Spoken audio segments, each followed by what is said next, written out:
Hey guys, Miss Marusik here, and in this video we're going to talk about titration calculations involving a weak acid combined with a strong base. Now in our previous video we looked at the combination of a strong acid with a strong base, and when we did those calculations we used an acronym of NDS, which stood for Net Ionic, Dilution, Stoichiometry. The net ionic was the neutralization reaction between the acid and the base. Dilution took into account the fact that the volumes add together when I combine the acid and the base, and so I did a voom calculation for both the acid and the base to figure out what their new molarity would be at the new total volume. I then took those concentrations into the stoichiometry step, where I had a modified Rice table where I looked at who the limiting reactant was so that I could say that the limiting reactant would control the changes that occurred in the rest of the table. And so therefore I could then figure out the either hydrogen or hydroxide ion concentration to solve my pH. Now, here's the issue with our new type of problem. We're going to replace a strong acid with a weak acid. And unfortunately, weak substances are known for undergoing an equilibrium process. And so you notice we've added a letter here to our acronym. Instead of just NDS for a strong combination, I now am going to have NDSE for net ionic, dilution, stoichiometry, equilibrium. And so we're going to go through and see how this new acronym would work with our steps. All right, with that said, let's go ahead and jump into an example. It says here to consider the titration of 50 milliliters of 1 molar acetic acid with 1 molar of sodium hydroxide. And so what's going to happen is that they're going to give us several different points throughout the titration of the acetic acid where I'm adding various amounts of sodium hydroxide. And our goal is going to be to calculate the pH at all of those different points of the titration. But before we do that, let's ask ourselves, what kind of solutions do we have here? We see that we have acetic acid, which is not on the strong list, so therefore it must be weak. Also, I know it's weak because they gave me a Ka for it. And then I see I have a metal hydroxide, and that metal being in group 1 means I have a strong base. So having a weak acid and a strong base, I know when I do the calculations, I'm going to use the acronym of NDSE to solve the problem. But before we get to that point, let's go ahead and answer some of the questions that they want us to here. The first one actually is going to help us with NDSE. They want us to go ahead and write the net ionic equation of the acetic acid with the sodium hydroxide. Now, they don't always ask us to do this by itself. Sometimes you just have to know that you need to do this as part of the problem. So keep that in mind. So what I want you to do is to take a moment and pause the video and see if you can try out writing this net ionic equation. All right, did you try it out? Let's see how we did. So first, what I did is I went ahead and figured out my double replacement reaction between the acetic acid and the sodium hydroxide. The hydrogen ion and the hydroxide ion should combine to make water.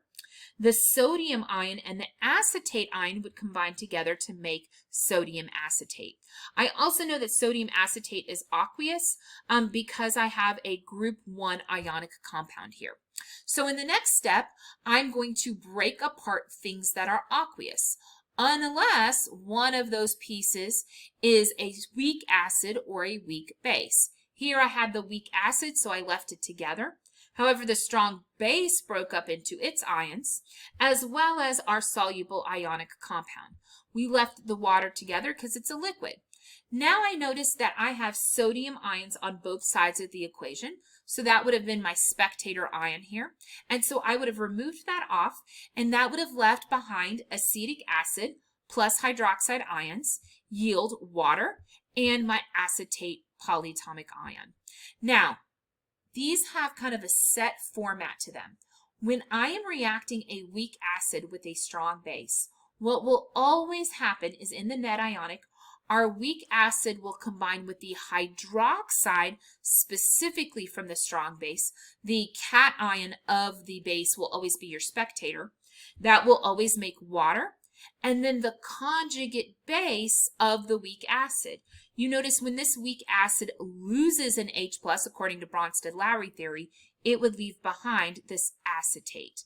And so that's the basic format that all of these equations would have for a weak acid with a strong base. All right, the next thing it wants us to do here is to determine the volume of NaOH it would take to fully titrate and reach the equivalence point with the acetic acid. Now, they don't always ask us to do this step, but if they do, the information from this step can be really helpful when we're doing some of our calculations here in a little bit. So, here is my stoichiometry setup that I would have used. So first I asked myself, well, how many milliliters of NaOH would I have for the 50 milliliters of acetic acid that I'm using? But I went ahead and converted the acetic acid into liters. So instead of putting 50 milliliters here, I put 0.0500 liters. So then I saw back up above that the molarity of the acetic was 1 molar. So that would be 1 mole of acetic for every 1 liter. I then saw in my reaction up above that there was a 1-to-1 ratio between the acetic and the sodium hydroxide. And then I saw that the molarity of the sodium hydroxide was also 1 molar, and so therefore it would be 1 mole for every 1 liter of sodium hydroxide. Now something kind of interesting happens here. That gets an answer of 0.05 liters, which of course translates into 50 milliliters. So you see that this ended up being the same exact volume of acetic. But think about why. You had the same molarity of each of those solutions. And we are trying to react that acid with the base in a 1-to-1 ratio. And so therefore it stands to make sense that whatever volume of the acid I have, I would also need that same volume of the base.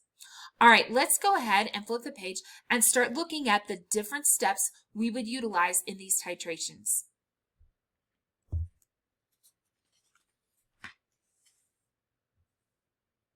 All right, so to start off here, it says that we want to determine the pH of 50 milliliters of 1 molar acetic acid before adding any sodium hydroxide whatsoever.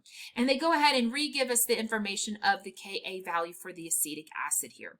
Now, what that means is that I'm trying to figure out the pH of my analyte, in this case the acetic acid, before I do anything to it. I'm just trying to figure out the pH of a weak acid. Well, think about how on all the problems we've done so far within this unit, how we figure out the pH of a weak acid. Well, I need to use this Ka expression. I need to use the equilibrium expression, which means I probably want to do a Rice table, and then I go from there. So what I would have first done is for the acetic acid all by its lonesome, I would have set up a Rice table. And so what I would have done is I would have said, hey, the acetic acid, when I put it into water, would go back and forth between hydronium ion and the acetate polyatomic ion. Now, I will mention this. Technically, when this acid is by itself, you don't have to put the water here. If you didn't put the water instead of H3O plus right here, you could just write H plus there, and that would mean exactly the same thing. I will tell you this, though. I typically like to write the water anytime I know I have something that's weak and I'm doing that equilibrium for it, because on the weak bases, I have to show that water. Now, when I filled out my Rice table, though, notice I didn't do anything with the water because that's a pure liquid. Everything I did was with the other substances. So I had 1 molar of the acetic acid, so I started off with that, 0 of my 2 ions. I know that's going to go down by some amount, whereas the hydronium and the acetate will both go up by some amount. And so that gives me my ending concentrations of each of those substances in terms of our unknown variable. So now here's where I would use our Ka. So first what I did is I wrote a Ka expression. Now I want to mention something real quick. we're going to be using this Ka expression quite a bit as we do our next steps. So I'm not going to rewrite that formula, but keep in mind it's always that hydronium or hydrogen ion, remember same thing, concentration times your acetate over your acetic acid. So it's always going to be in that format. I took my Ka of 1.8 times 10 to the negative fifth, plugged it in with x squared for the x times the x over here, divided by 1 minus x for the acetic. I see that if I tried to solve that, I would need quadratic equation. However, my Ka here is really small, and so that's going to allow me to ignore the change here. And so then I just set up and solve for x. And so when I solved for x here, that got 4.24 times 10 to the negative third. I then ask myself, well, what does that represent that could help me find pH? Well, nice and easy here. That represents hydronium ion, which means all I need to do is take the negative log of that concentration and I can get to my pH value. And I ask myself if that pH value makes sense. Sure does, because it's below 7, and I know an acid would always have a pH below 7. So now, let's talk about what goes in this box up here. I've asked you some extra questions here besides just the pH value. I've next asked you the substances present in this solution in significant or larger amounts. Now for this one here, remember in equilibrium, I'm going to have quite a bit of this reactant, but very little product if this Ka value is very small. So on this one here, what I'm going to put is that I have a significant amount of the acetic acid, the HC2H3O2. I have a little bit of hydronium and a little bit of acetate, but not very much, not a significant amount. So if I was drawing a particle diagram for this, I would probably just draw the acetic. I may draw a couple of these if I drew a whole bunch of particles, but more than likely I might just draw out that acetic acid. All right, let's do the next one. Here's where we're going to start to get into our NDSE. All right, so it says to determine the pH when 10 milliliters of 1 molar NaOH has been added. Now let's recap here what we've got going on. We have 50 milliliters of that 1 molar acetic acid in a container as our analyte. And we are going to start to add this 10 milliliters of sodium hydroxide to it. So this would be our titrant that we're adding. And we want to figure out the pH value of it. So if I'm doing a neutralization between a weak acid and a strong base, I know that I want to use the NDSE setup. So let's start off with that N.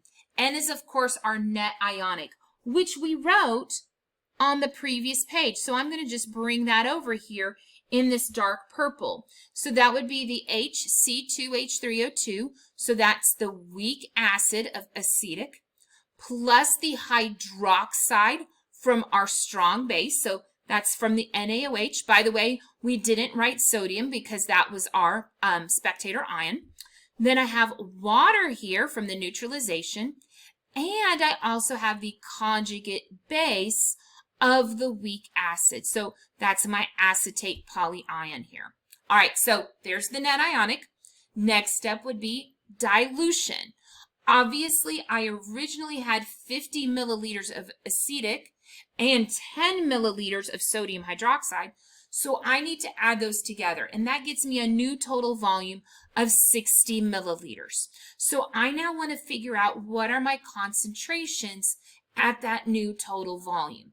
So for the acetic, I take the 50 milliliters at 1 molar and figure out what the new molarity would be at 60 milliliters.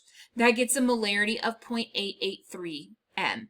So now for the hydroxide, remember NaOH is only releasing one hydroxide.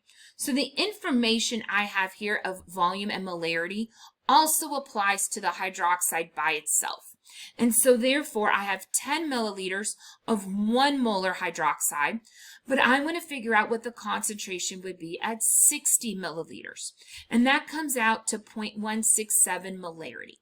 All right, so there's the dilution. Think about what comes next. That would be stoichiometry.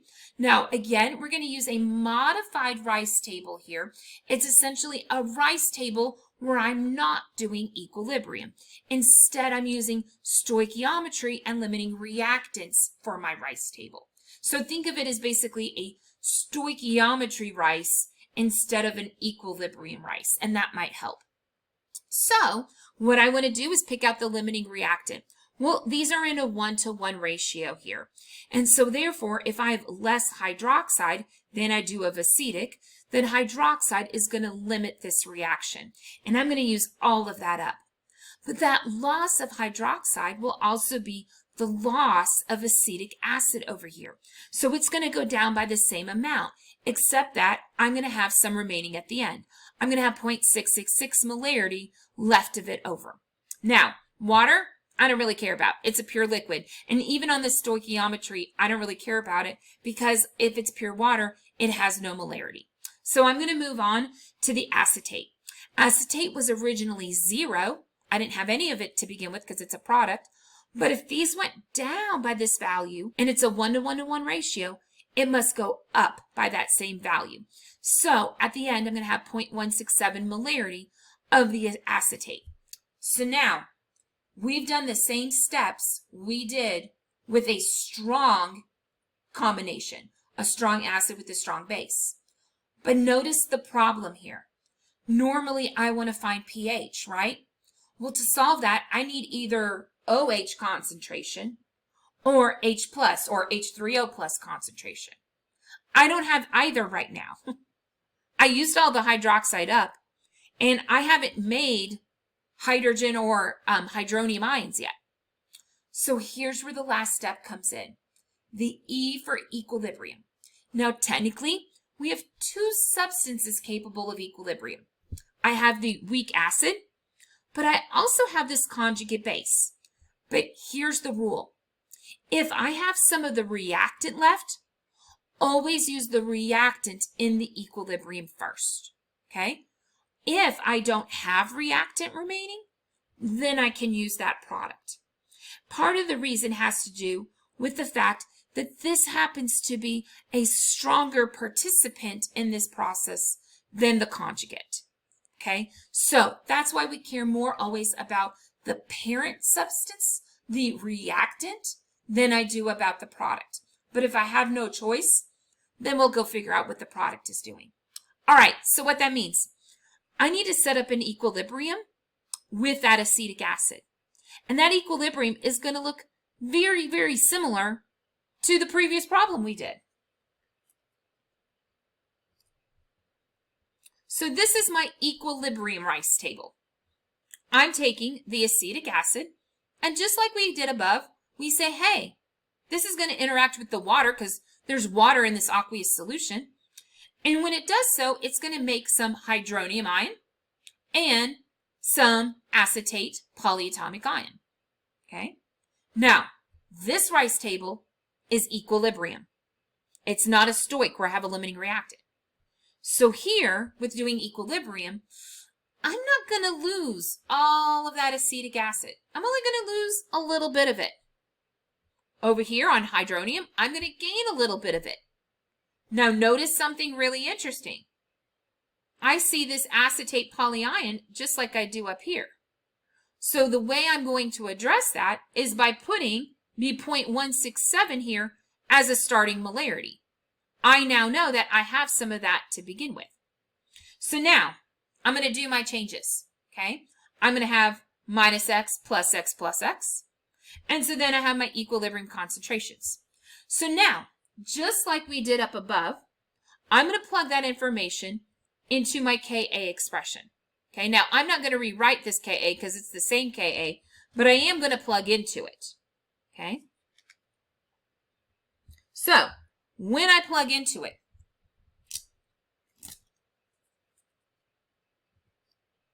I end up with this. Here's my Ka, 1.8 times 10 to the negative fifth, equals my two products, x times the 0.167 plus x, over my reactant, the 0.666 minus x. Now, I notice that my Ka is really small, And I noticed that this math would get real hot mess real quick without doing something. I would need quadratic equation without a doubt. However, since that Ka is small, I'm going to ignore both the loss and the gain there because both of those had an original number to it, and this loss and gain is going to be so minimal in comparison to that that it doesn't even matter. Now, once I eliminate those off of here, man, doesn't that simplify your math quite a bit? Absolutely. So now that solves x. But again, I want to ask myself, well, does x actually solve for something that I can use to solve pH? Well, it solved these two variables right here, but look what else it solved. Now I have hydronium. Now I know that this x is equal to that hydronium or hydrogen ion concentration. And so now I can finally solve my pH. So what I would do is take the negative log of that value, which gets a value of 4.144 for my pH. I'm going to ask myself, does that make sense? It's an acid, and I used up all the hydroxide, so it hasn't trended over to the base yet. And so yeah, sure, that makes total sense. And we notice it's a little bit higher than where we started, which is good, because in adding that base to it, I've canceled out some of that acid. So I should be less acidic here than I was originally. All right, now, it asks us some other questions up here in the box. We solved our pH already, but it asks us about the substances present in the solution in a significant or larger amount. So let's think what we have a lot of. Now, one thing that we have a lot of is not at first obvious. Remember that we have a spectator ion happening here. Do you remember who the spectator ion was? Spectator ion was sodium. So I should definitely have some sodium happening in here, some sodium ions, okay? Now, there's two other things that I have in major concentrations. These two guys right here. I had some fairly big concentrations of both of those, right? But notice which one is bigger than the other. See how this acetic acid is bigger than the acetate polyion. So I'm going to indicate that here in just a moment. Last but not least, I have something that I have a little tiny bit of. Obviously, I did this whole equilibrium so I could figure out hydronium, right? Like that was the whole goal of doing that step. So here's what I put. I put that my substances present in the solution in significant amounts would be the sodium ion, that's the spectator, the acetic acid, and its conjugate base of the acetate. However, the acetic acid here is in a greater concentration than the acetate. And I'll show you here in a little bit why I made that designation, because it kind of helps us to know some certain positions on our titration curve. All right, let's go ahead and flip the page and look at our next example.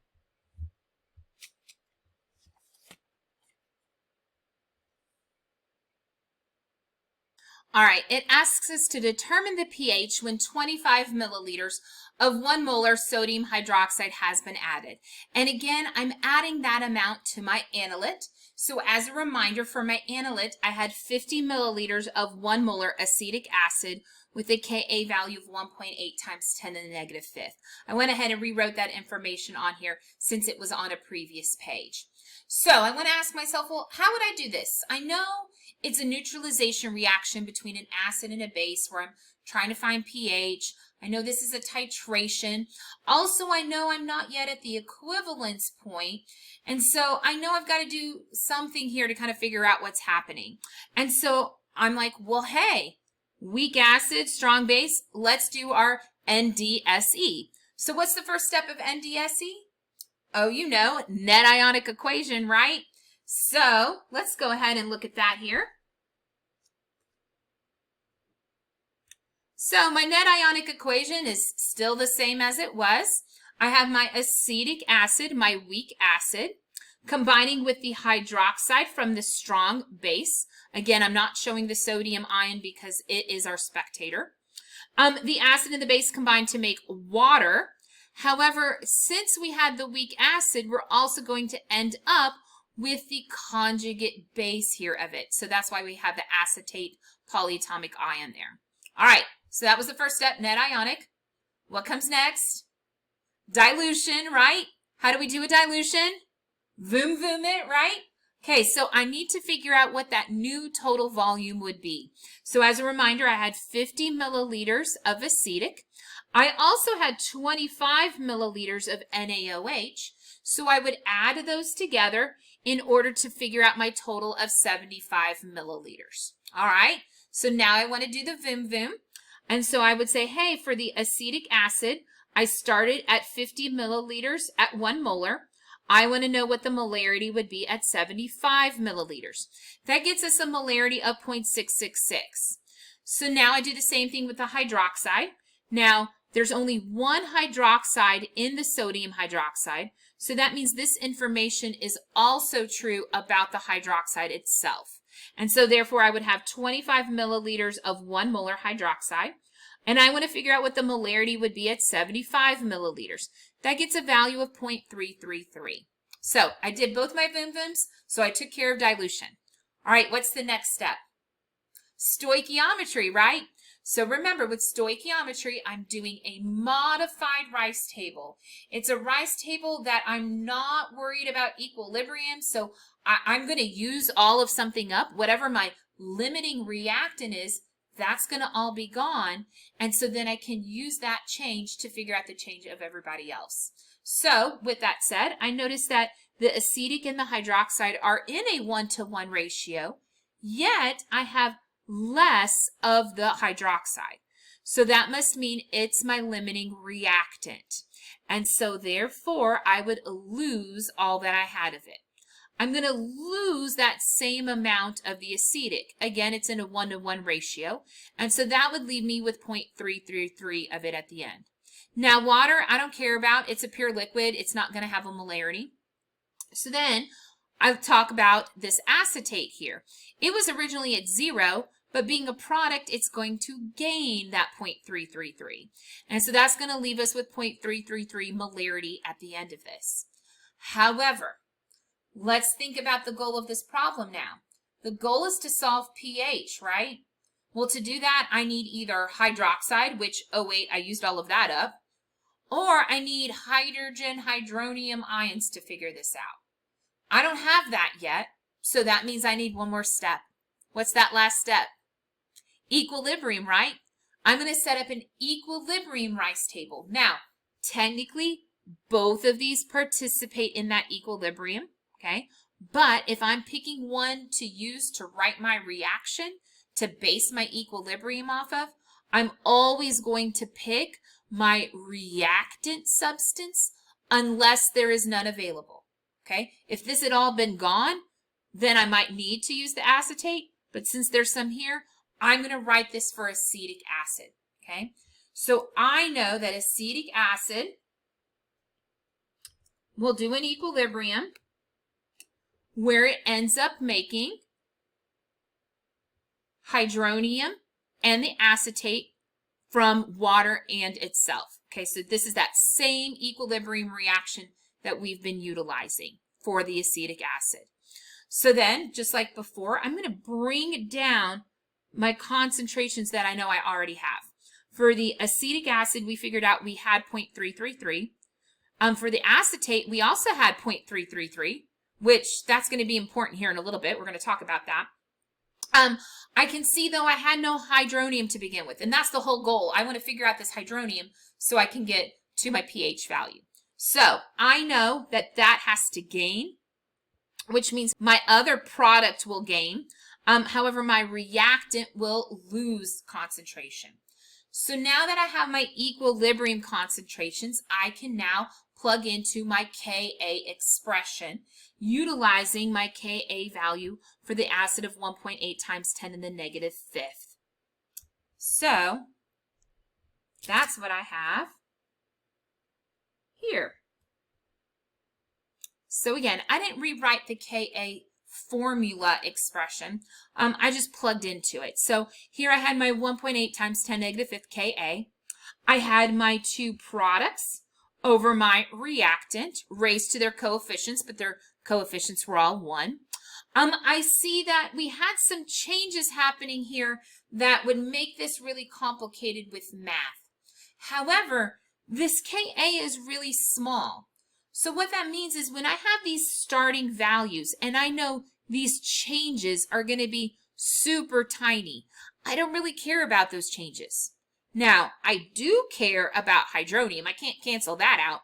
That's going to be significant if it was a 0 to begin with, and now it's going to be something. But these other two changes, I don't really care about. So I'm going to ignore them since I have a small Ka, because again, once I subtract those off, it'll probably just round right back up to 0.333. So then I go calculate. Now here's what happens. Look, 0.333 on top and bottom, that would cancel out, right? So that gets me that x equals 1.8 times 10 to the negative fifth. That means my x is my Ka value. However, think about what else x represents here. What's important to us? X also represents the hydronium ion concentration here, right?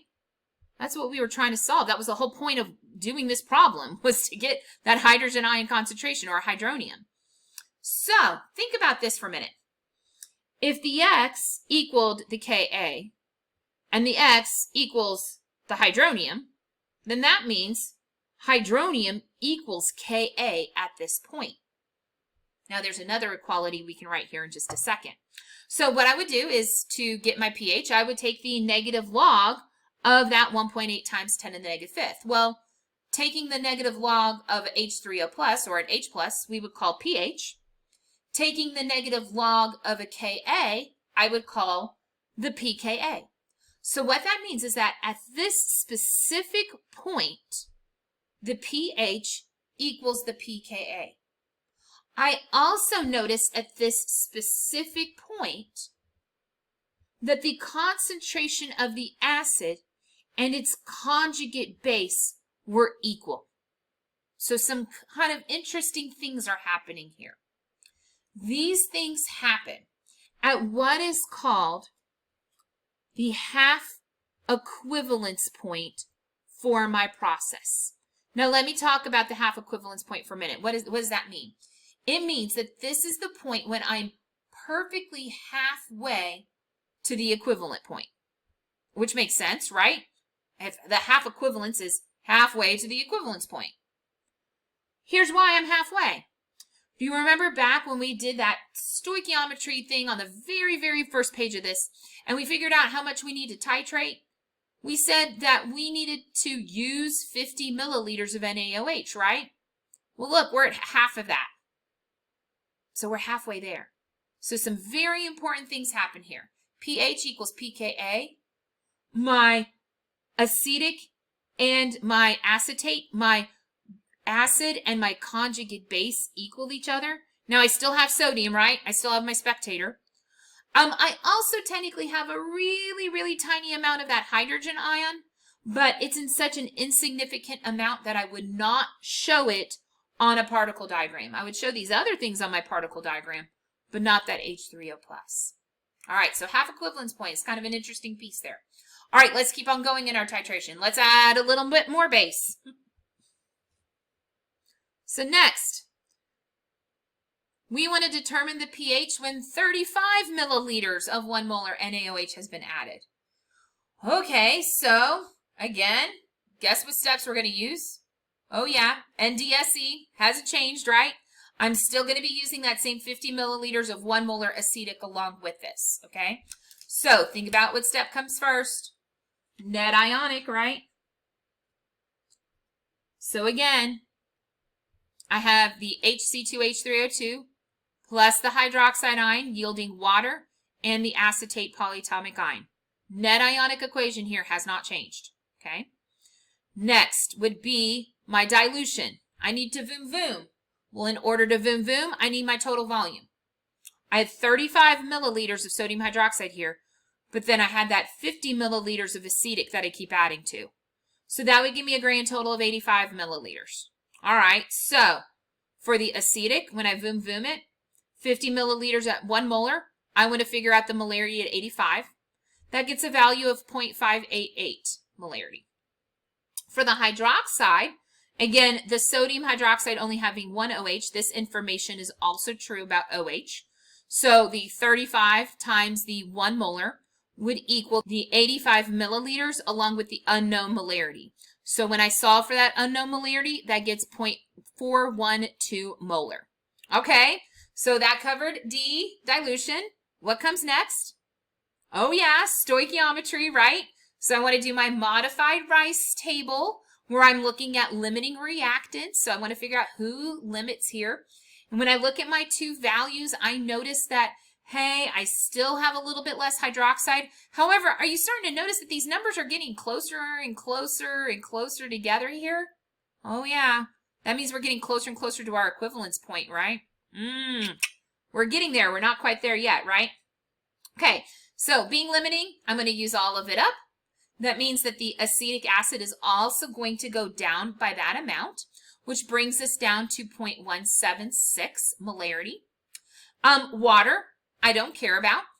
Now this acetate here started at 0 and will go up to that 0.412 molarity.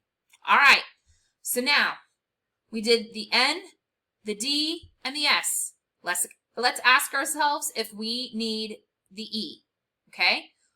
Hydroxide, all used up. That's gone. So that can't help me to solve pH. Also, keep in mind that I don't have hydrogen or hydronium yet anywhere.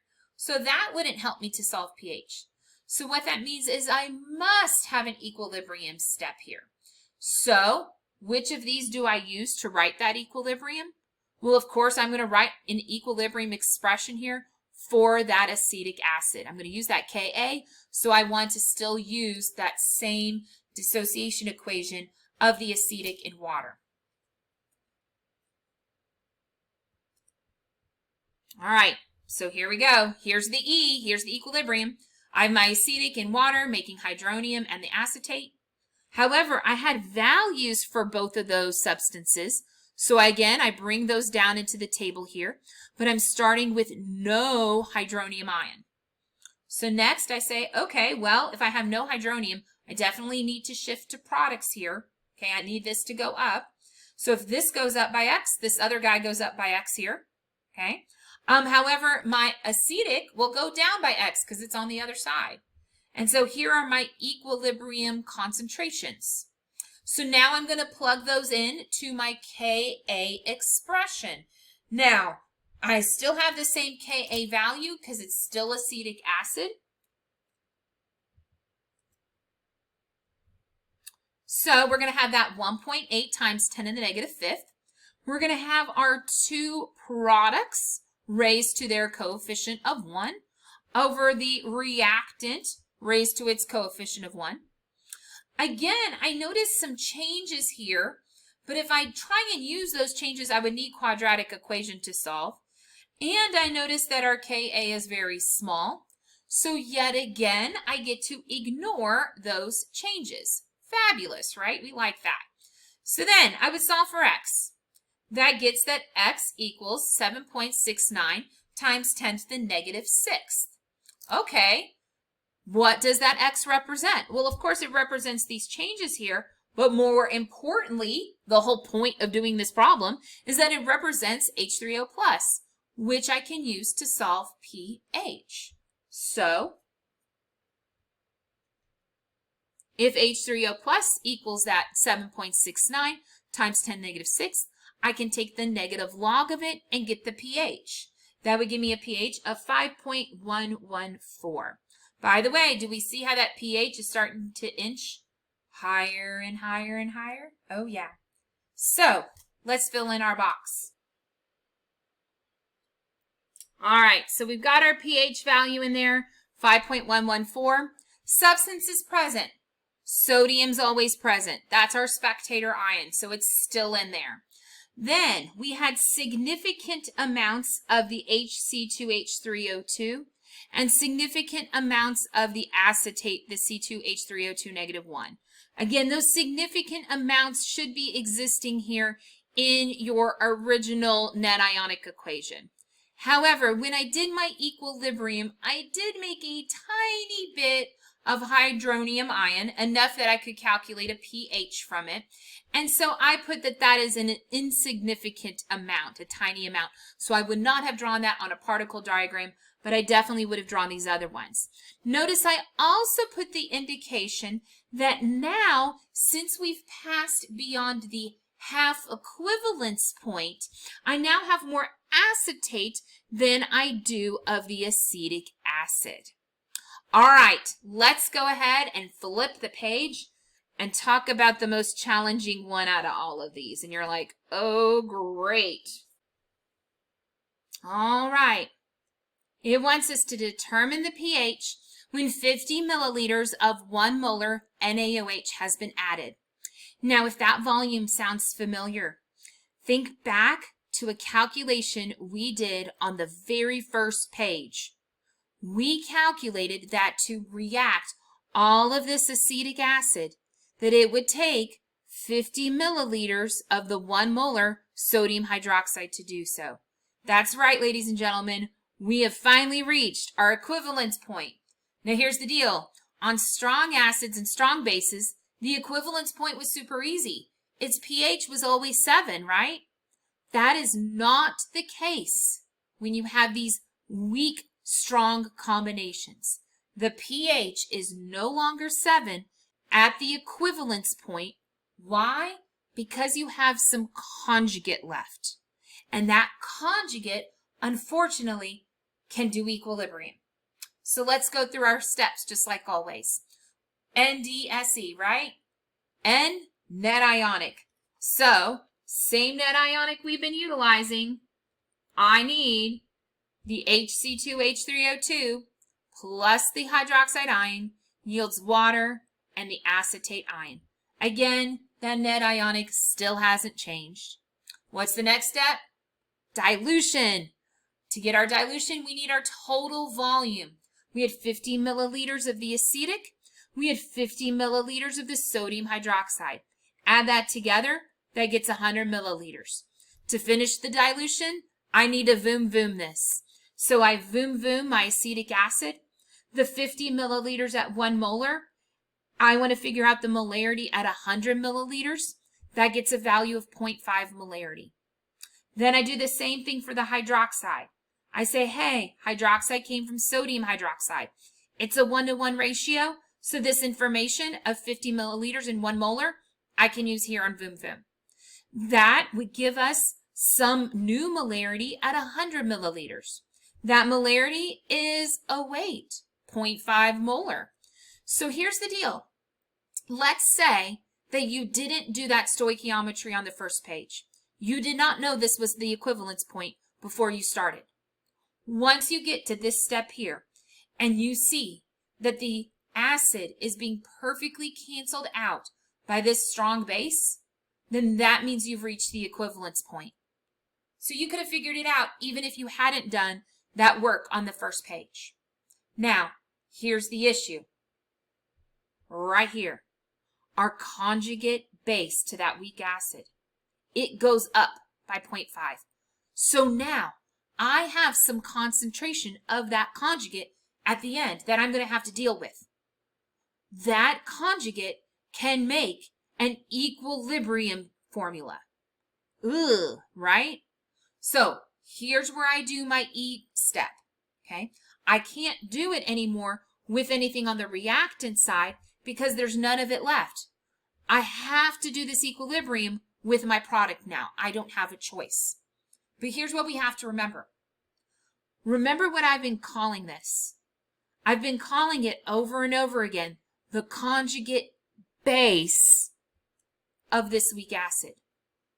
If it's a conjugate base, think about what my equilibrium is going to look like here. Not only am I going to want to write an equation that includes hydroxide, but I also am going to need a Kb value. And we're going to talk about that here in a minute. First, let's talk about the E, that equilibrium rice table with my expression. Okay? So let's think through our rice table here. Again, I put myself a note here. I said, hey, this acetate, that was a conjugate base. Why does that help me? Because I know if it's a base, then I should make hydroxide. And if I make hydroxide, then I need water over here, right? I need to do that whole idea of Bronsted-Lowry theory, which says that a base will gain an H plus to make my acid over here, and then it's going to gain that H plus from water, which makes our hydroxide. So now, let's fill out the rest of the rice table with numbers. I have my acetate here, which is 0.5. I'm going to put that here. I had 0 of these other two to begin with. And you're thinking, well, wait, didn't you have the acetic acid over here? Yeah, you did, but look, it was 0, right? So I got to put 0 here.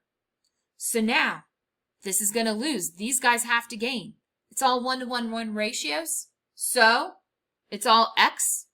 And so you can see what I have here at equilibrium. Now, here's the one problem. They did not give me a Kb for this base.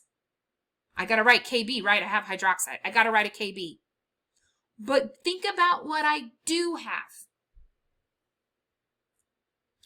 I have the Ka of the conjugate pair. How do I get the Kb of a conjugate pair when I have the Ka? Do y'all remember the formula?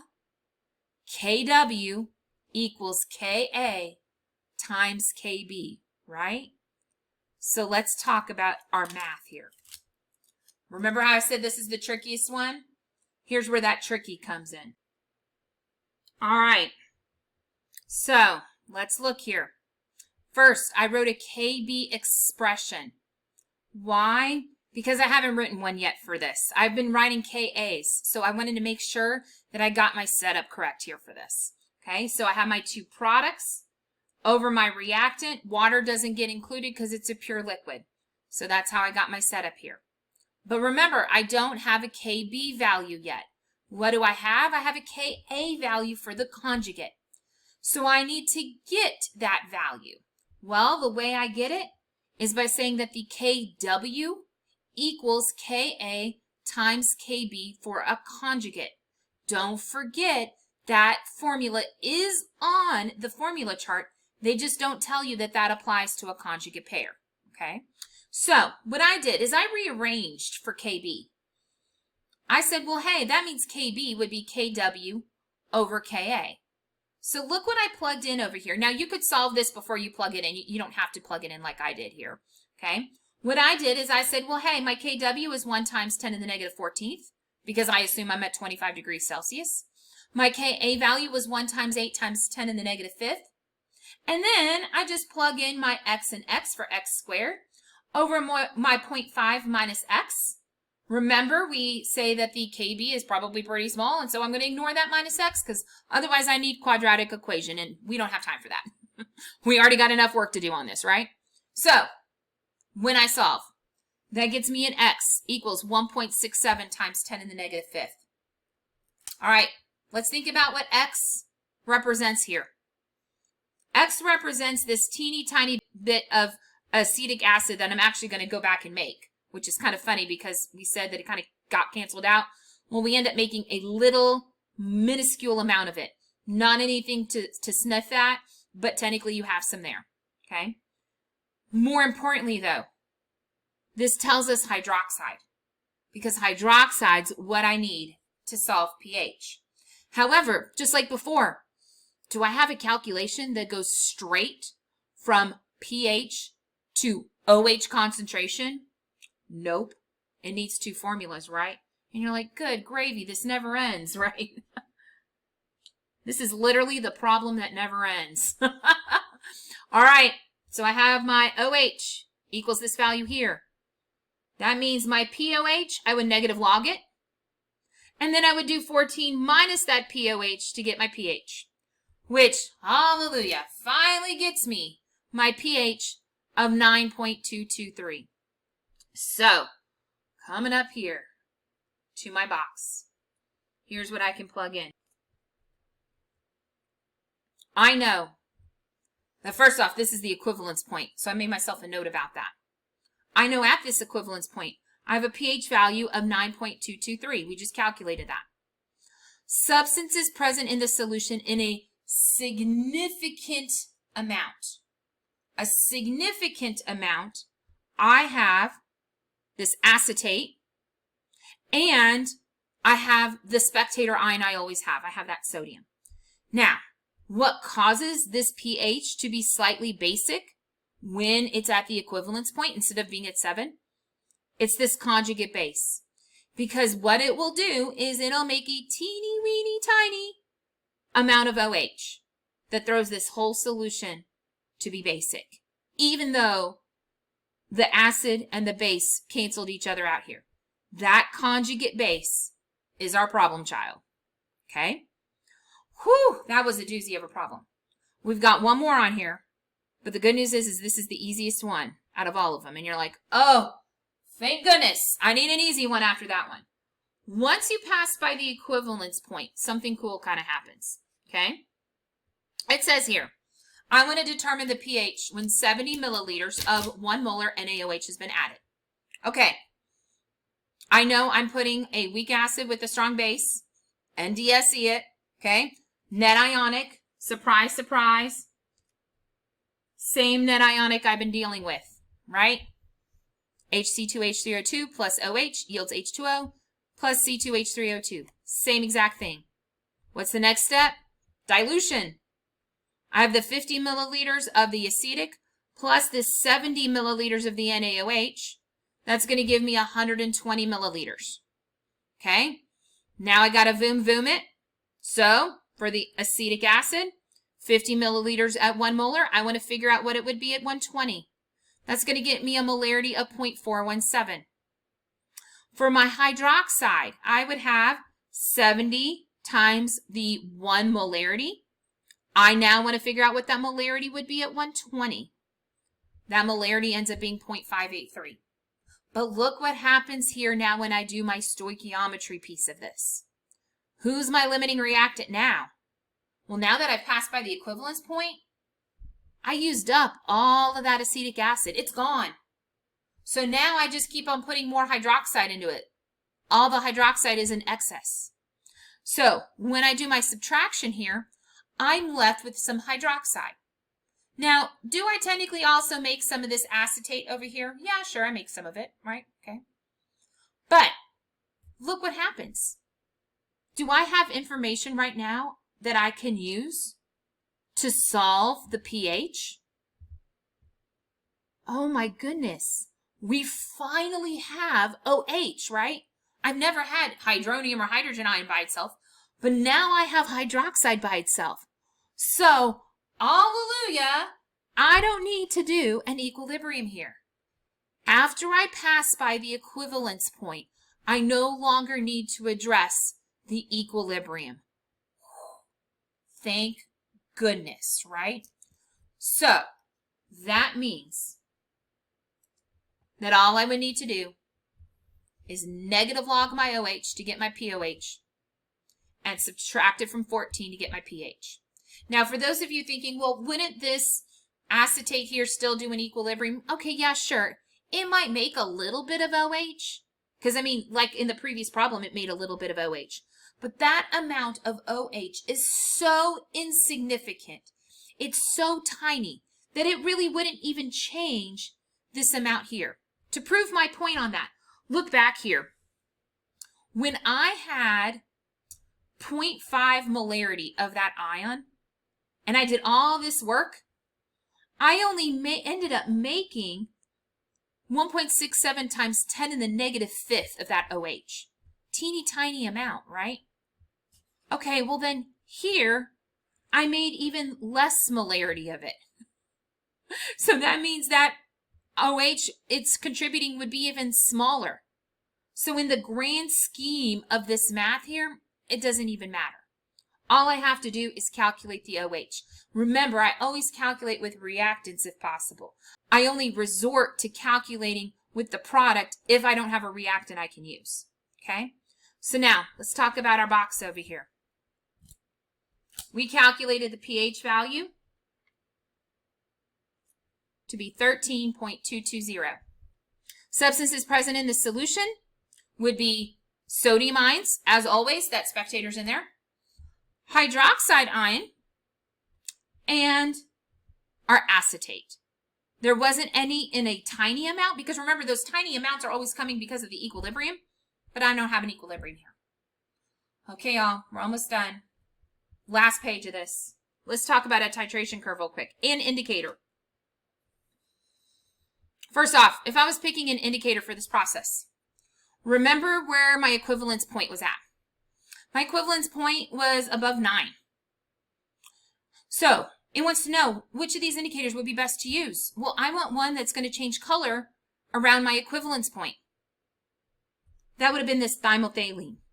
That would have been the best one to use out of these 3 options. Okay. Next, I drew a titration curve for this whole process. Now let me explain what I did here. I did a couple things.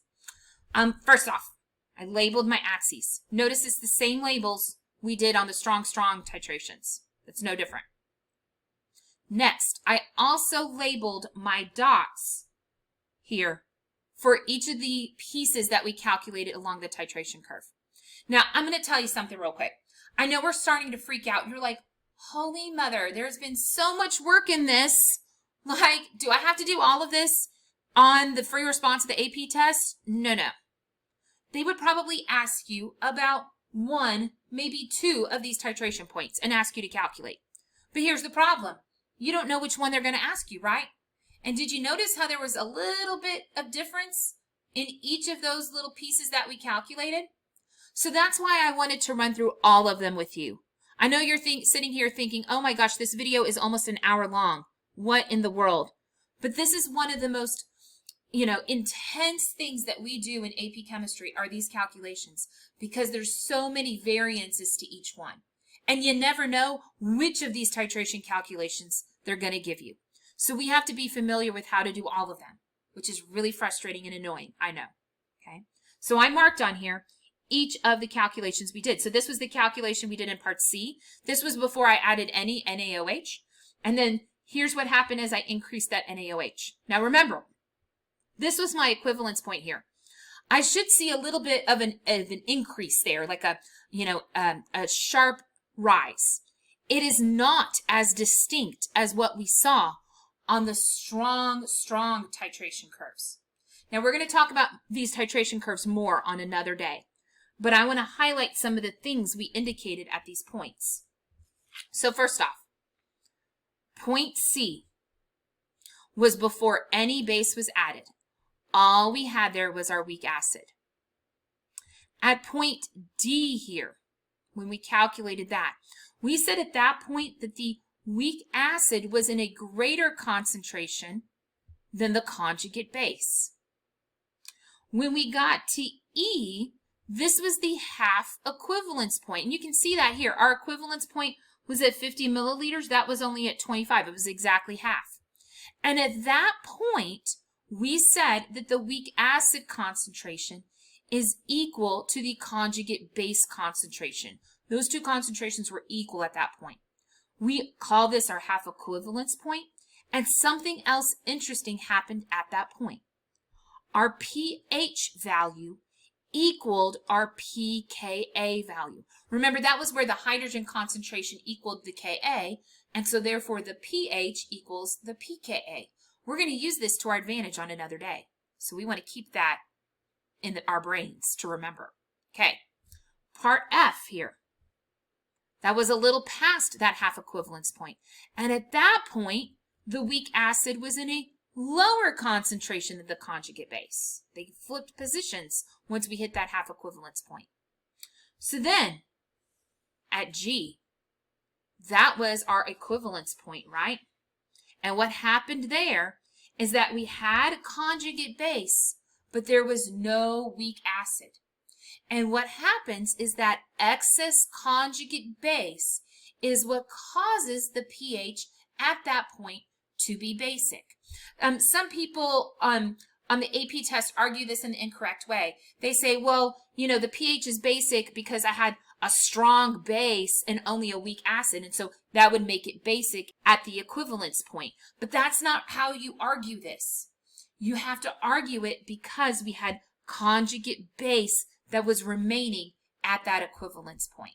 Now, the last point up here, point H, that was a strong base that's now in excess. That NaOH, I had excess of it. And so I didn't need equilibrium to calculate it. One last thing about that H value. Look how close it was to 14, right? It was really close to the max. This wasn't quite as close to the minimum, but this was really close to the maximum. Because here, remember, that strong base is going to be super basic. And so we should see pH is close to 14. All right, y'all. I know that was a lot. And you're thinking, oh my gosh, I need a nap after this video, right? You're like, I could use a good rest after this. Again, you would never be asked to calculate every single one of these points on the AP test itself. They would ask you just maybe about one or two of these to do a calculation.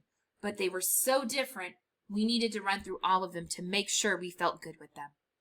All right, I want to thank y'all for listening to this video. This, in my opinion, is probably one of the most challenging concepts that we do the entire year. So if you made it through this, woohoo, give yourself a pat on the back, right? Okay, if you have any questions or need any help, please feel free to email me. Bye, guys.